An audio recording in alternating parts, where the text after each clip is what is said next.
Demi menjaga kewibawaan dan kepercayaan rakyat terhadap pemerintah, maka perlu segera dirombak dan disusun kembali Kabinet Wikora.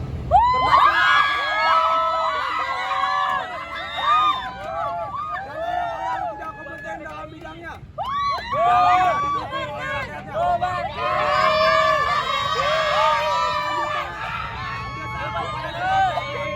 Tentang presidium kabinet segera menetapkan kebijaksanaan ekonomi dan keuangan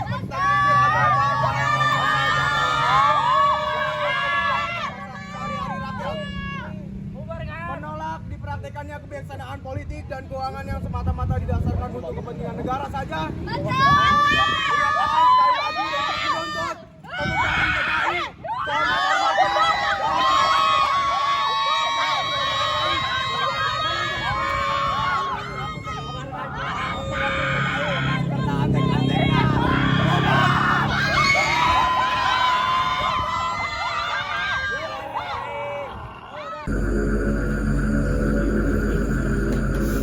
tahu tujuan mereka. Mereka ingin menjatuhkan aku. Mereka ingin menjatuhkan Soekarno. Mereka ingin membangun revolusi kaki kanan. Itulah tujuan mereka. Tapi aku tak akan biarkan hal ini terjadi. Sudah aku ucapkan beberapa kali bahwa revolusi kita itu ke kiri. Karena apa? Pancasila itu sendiri ke kiri. Maaf Pak, sepanjang yang saya ketahui, mahasiswa dan masyarakat Indonesia masih menaruh kepercayaan terhadap Bapak. Har, aku ini sudah banyak makan garam dunia politik. Mereka itu buta politik dengan membuat kekacauan terus-menerus. Sadar atau tidak, mereka sedang mengundang musuh revolusi kita masuk dan memperjuangkan kita. Kamu bicara soal pembubaran PKI, itu soal gampang. Dengan satu kalimat saja, PKI dapat aku bubarkan. Tapi apa dengan persoalan itu akan selesai?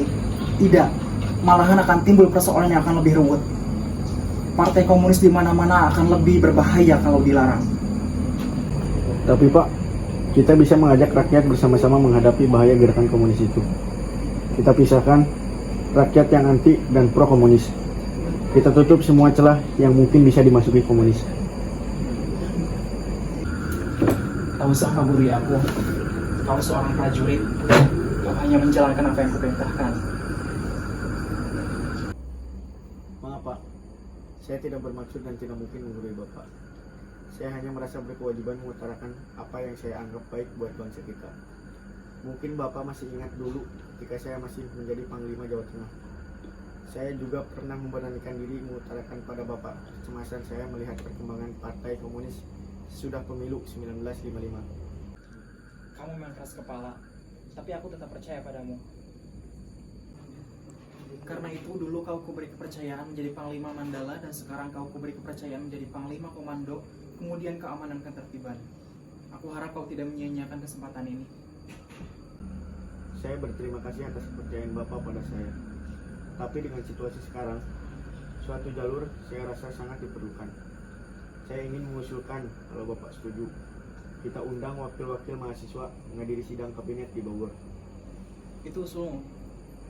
Di sana Bapak bisa mengemukakan secara langsung pikiran-pikiran Bapak kepada mereka. Dan sebaliknya, kita juga bisa mendengarkan secara langsung pikiran-pikiran rakyat dan mahasiswa. Hei kalian para pemimpin dari kaum nasionalis, hei kalian para pemimpin dari kaum agama, hei kalian para pemimpin dari komunis, hei kalian para pemimpin dari angkatan bersenjata, cobalah konstruktif, jangan hanya nuntut. Sekarang saya tantang, siapa yang bisa menurunkan harga-harga dalam tempo 3 bulan? Ya, 3 bulan. Baik dari itu kalangan nasionalis, dari kalangan agama, dari kalangan komunis, dari kalangan angkatan bersenjata, saya angkat jadi menteri sekarang juga. Tidak peduli laki-laki, tidak peduli perempuan. Siapa sanggup angkat tangan? Dari Februari, Maret, April.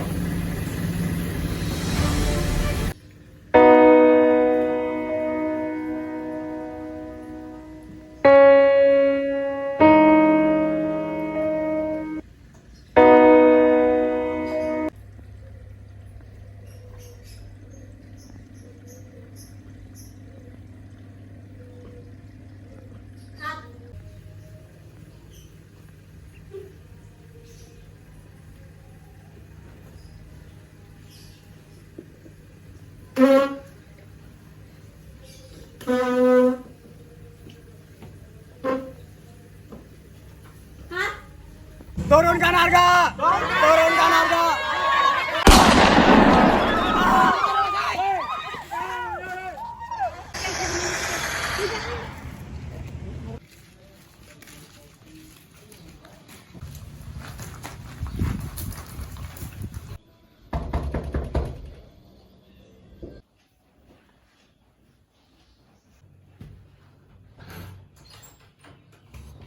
Bapak ada? Ada, tapi bapak lagi sakit. Monggo masuk, saya angkat.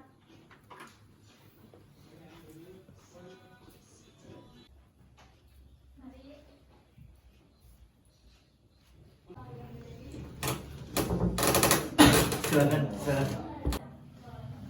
Jadi begini Pak, kami bertiga datang ke sini untuk melaporkan bahwa Bapak Presiden Soekarno telah meninggalkan sidang kabinet tadi pagi menuju ke Bogor menggunakan helikopter. Bagaimana bisa terjadi demikian? Begini Pak, Presiden Soekarno menerima laporan nota Brigjen Sabut. Padahal sebelum sidang, saya sudah menjelaskan bahwa keadaan aman dan tidak akan ada hal-hal yang mengganggu jalannya sidang Pak. Sampaikan salam hormat saya kepada Presiden. Saya minta maaf tidak bisa menemui beliau karena sakit. Sampaikan pada beliau, apabila saya diberi kepercayaan, saya bisa menyelesaikan keadaan kemelut ini. Kami sengaja mendidik Bapak untuk menunjukkan kami tidak akan meninggalkan Bapak. Kami tidak ingin Bapak merasa diasingkan oleh kami. Kami menyesal atas kejadian tadi pagi. Semoga Bapak tidak terpengaruh oleh kejadian tadi. Tidak terpengaruh. Kalian mengatakan tentara tidak meninggalkan aku. Kalian tahu sendiri bahwa mereka ikut demonstrasi untuk menjatuhkan aku. Kalian susupkan anggota kalian di antara pendemo. Untuk apa itu kalau bukan untuk menjatuhkan aku? Sebenarnya apa? Itu hanya kesalahpahaman. Kesalahpahaman apa? Bahwa aku menerima laporan keliru? Aku sudah tahu semuanya, Amir. Tidak perlu kamu tutup-tutupi. Apa yang terjadi di sidang kabinet tadi? Tidak terjadi apa-apa. Aman. Kamu selalu bilang aman-aman. Apanya yang aman? Demo berlangsung terus. Kamu yang bertanggung jawab, Amir. Mereka itu sengaja membuat situasi seperti ini. Dan kamu Basuki, Yusuf, kamu tidak berbuat apa-apa. Baiklah Pak, mungkin kami salah. Mungkin laporan yang Bapak terima itu hanya kesalahpahaman saja. Sebaiknya kita cari solusinya saja. Omong kosong. Kalian sebenarnya ingin menjatuhkan Soekarno. Itu tidak benar Pak. Tidak ada niatan kami untuk meninggalkan, apalagi sampai menjatuhkan. Kalau ada niatan seperti itu, mungkin kami tidak akan kemari.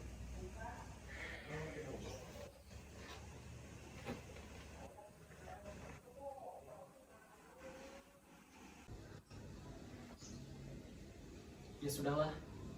Apakah dalam situasi seperti ini akan kalian biarkan? Tentu tidak Pak. Kami di sini untuk mencari solusinya. Apakah kalian ada saran?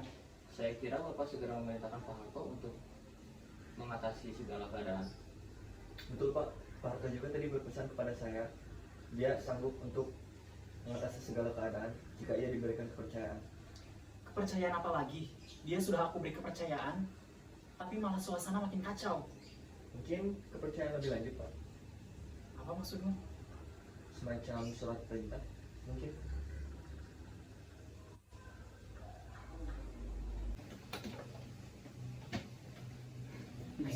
Kita bisa